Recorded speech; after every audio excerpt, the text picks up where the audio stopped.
ఢిల్లీ పీఠం ఎవరికి దక్కబోతుంది అనేది ఇప్పుడు చూద్దాం. ఫిబ్రవరి 5వ తేదీ అయితే పోలింగ్ అయితే కంప్లీట్ అయిపోయింది. సో దాని తర్వాత తెలిసిందే కదా, ఎగ్జిట్ పోల్స్ రిజల్ట్స్ అయితే వస్తాయి.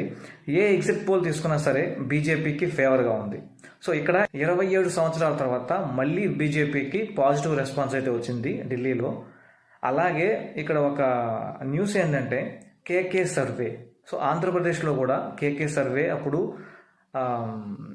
మన ఎన్డీఏ కూటమి ఏదైతే ఉందో సో దానికి అనుకూలంగా ఎగ్జాక్ట్గా ఏదైతే చెప్పాడో అలాగే జరిగింది.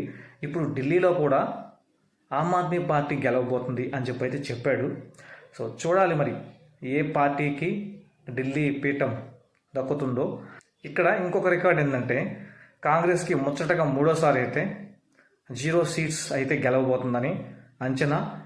చూడాలి మరి 0 సీట్స్ గెలవడంలో హ్యాట్రిక్ రికార్డ్ సాధిస్తుందో లేదో అనేది.